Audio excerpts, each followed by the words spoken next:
Hello friends, welcome back to my YouTube channel. आज का हमारा टॉपिक है सुप्रीम कोर्ट, जो हमारी सर्वोच्च न्यायालय है। ठीक है, तो सुप्रीम कोर्ट हमारे कॉन्स्टिट्यूशन में पार्ट 5 में आती है और इसका आर्टिकल 124 से लेकर 147 तक होता है, जिसे हम वन बाय वन डिटेल में पढ़ेंगे कि कौन से आर्टिकल में क्या लिखा है। ठीक है, highest court in India, India में जो सबसे सर्वोच्च हाईएस्ट कोर्ट है वो सुप्रीम कोर्ट है। सबसे पहले क्या होती है? डिस्ट्रिक्ट कोर्ट, उसके बाद हाई कोर्ट, फिर सुप्रीम कोर्ट। ठीक है, तो सबसे जो ऊपर होती है वो सुप्रीम कोर्ट होती है। Established under government of India act 1935, तो इसे एक्ट 1935 था जो उसके तहत बनाया गया था। सुप्रीम कोर्ट को सबसे फर्स्ट टाइम जो आई थी ये। अब सुप्रीम कोर्ट के जो जजेस हैं अपनी ओथ किसके सामने देते हैं? तो ये प्रेसिडेंट के सामने। और इनके जजेस का टाइम टेन्योर कितना होता है? At the age of 65 years. मतलब जब तक सुप्रीम कोर्ट के जजेस की एज 65 ईयर्स तक नहीं हो जाती वो सुप्रीम कोर्ट के जज रह सकते हैं। ठीक है, अब इसके आर्टिकल देखते हैं। आर्टिकल 124 क्या कहता है? 124 एस्टैब्लिशमेंट ऑफ सुप्रीम कोर्ट। जहाँ पे मैंने एससी लिखा हुआ है ना, तो इट मीन्स कि सुप्रीम कोर्ट लिखा है। ठीक है, एस्टैब्लिशमेंट ऑफ सुप्रीम कोर्ट, कि देश में एक सुप्रीम कोर्ट होनी चाहिए, यहाँ से लोगों को न्याय मिल सके। ठीक है, अगर आपके कोई फंडामेंटल राइट्स का खंडन करता है तो आप डायरेक्टली सुप्रीम कोर्ट का दरवाज़ा खड़का सकते हैं। ठीक है, तो सुप्रीम कोर्ट को बनाया गया था 28 जनवरी 1950 को, और इसमें एक चीफ जस्टिस ऑफ इंडिया होता है और 33 जो बाकी के जजेस होते हैं। मतलब जो टोटल काउंटिंग होती है जजेस की वो 34 होती है। एक चीफ जस्टिस ऑफ इंडिया होता है, 33 जो होते हैं बाकी के जज होते हैं। अब जो आर्टिकल 124 का जो दो पार्ट है उसमें है सुप्रीम कोर्ट के जो जज हैं वो अपना रेजिग्नेशन किसे देते हैं? प्रेसिडेंट को। ओथ भी किसके सामने? प्रेसिडेंट को। रेजिग्नेशन भी किसको? प्रेसिडेंट को। ठीक है, 124 3 नंबर आर्टिकल कहता है qualifications of the supreme court के जो जज हैं वो बनने के लिए क्या क्या क्वालिफिकेशंस होनी चाहिए? सिटीजन ऑफ इंडिया, देश का नागरिक होना चाहिए। ठीक है, हाई कोर्ट का 5 साल के लिए जज बना होना चाहिए। मतलब कि जो हाई कोर्ट है उसके जज बनने का 5 साल का एक्सपीरियंस होना चाहिए। और हाई कोर्ट का एडवोकेट मतलब वकील, ठीक है, वकील रहा होना चाहिए 10 साल तक का। मतलब हाई कोर्ट का वकील का 10 साल का एक्सपीरियंस होना चाहिए। And distinguished jurist in the opinion of president, मतलब जो प्रेसिडेंट का ओपिनियन है उसमें सबसे अच्छा होना चाहिए। मतलब जो पूरी यूरिस्ट में जिसको यूरिस्ट की नॉलेज हो, कानून की, लॉ की सबसे ज़्यादा नॉलेज हो, वो क्वालिफाई होता है सुप्रीम कोर्ट का जज बनने के लिए। ओके, उसके बाद है आर्टिकल नंबर 124 का 4 पार्ट, जिसमें क्या होता है? जजेस का रिमूवल होता है, कि जजेस को रिमूव भी किया जा सकता है। कैसे? अगर उन्होंने मिसबिहेव किया है अपने किसी क्लाइंट के साथ, या किसी केस में मिसबिहेव किया है, या फिर इनकैपेसिटी, मतलब जो काम उनको करना चाहिए वो उतना काम कर नहीं रहे हैं, इनकैपेबल है। ठीक है, तो इस केस में उनको रिमूव किया जा सकता है। अब रिमूव कैसे करेंगे? ऑर्डर ईच हाउस, जब ईच हाउस के द्वारा ऑर्डर दिया जाता है विद द स्पेशल मेजॉरिटी, तब जजेस को रिमूव किया जा सकता है। ओके, आर्टिकल नंबर 25, आर्टिकल 125 125 क्या कहता है? Salaries, allowances and privileges, leave and pension of all जजेस of the supreme court by parliament. इसमें क्या है कि जो जजेस की, सुप्रीम कोर्ट के जज हैं, उनकी जो सैलरी है, अलाउंस हैं, प्रिविलेजेस हैं, जहाँ उनको लीव वगैरह देनी है, कितने पेंशन देनी है, तो ये सब कुछ किसके द्वारा डिसाइड किया जाता है? पार्लियामेंट के द्वारा। ओके, आर्टिकल 126 कहता है acting chief justice appointed by president. अब इसमें क्या है? एक तो चीफ जस्टिस होता है, ठीक है।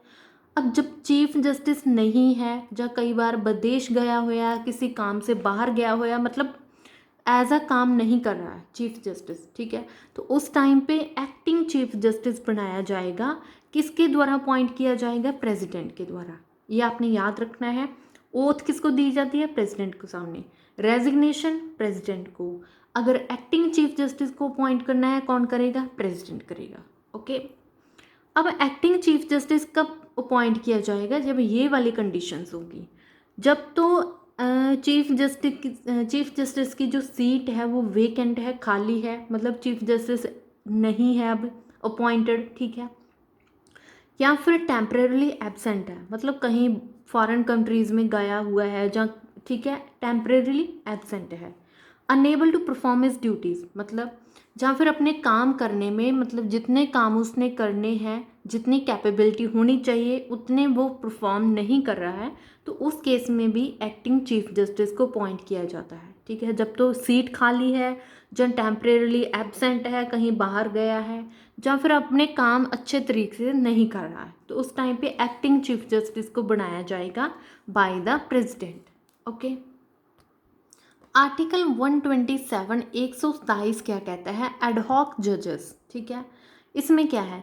जब सुप्रीम कोर्ट के जजेस का सेशन होता है, उसमें कोरम ऑफ जजेस, मतलब जितने भी जज हैं उनका 10% जजेस का प्रेजेंट होना ज़रूरी होता है, ठीक है।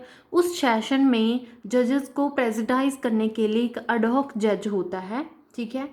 तो इस जज को अपॉइंट कैसे किया जाता है? चीफ जस्टिस ऑफ इंडिया के द्वारा अपॉइंट किया जाता है।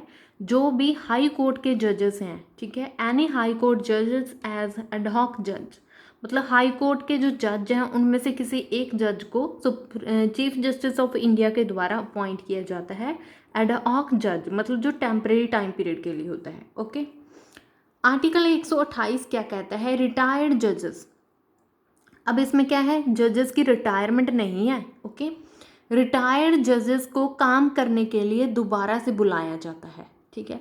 Chief justice of India request करता है रिटायर्ड जजेस को टू एक्ट एज अ जज of supreme court for temporary period, मतलब कुछ टेम्परेरी, कुछ टाइम के लिए, टेम्परेरी टाइम के लिए जो रिटायर्ड जज होते हैं उनको रिक्वेस्ट की जाती है चीफ जस्टिस ऑफ इंडिया के द्वारा कि वो एज आ जज ऑफ सुप्रीम कोर्ट के जज के तौर पे काम करें, ठीक है।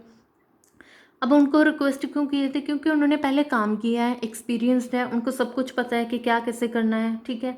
तो टेम्परेरी पीरियड के लिए उनको अपॉइंट किया जाता है रिटायर्ड जजेस को।